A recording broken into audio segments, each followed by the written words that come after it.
balnearios son centros que usan aguas mineromedicinales, buscando sus efectos preventivos y buscando sus efectos terapéuticos sobre el organismo humano. Hay diferentes tipos de aguas mineromedicinales y, dependiendo del tipo de mineral que predomine, tendrán acciones y efectos terapéuticos sobre la salud.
La talasoterapia, que proviene del griego talasa, que significa mar, y terapeia, que es el tratamiento.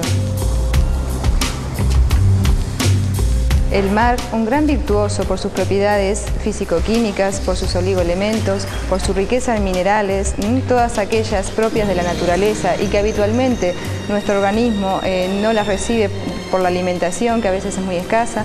Debemos decir que es un gran aliado a nuestra salud.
El término spa son las siglas derivadas por tres palabras: sanitas per aqua.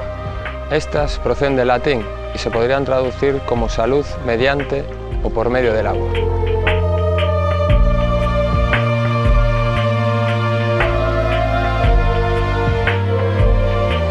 Estas tres siglas o membrete identificativos se utilizan actualmente para definir a los recintos que utilizan el agua en su estado original como medio de fuente de salud, belleza y bienestar, mediante el ocio y el relax.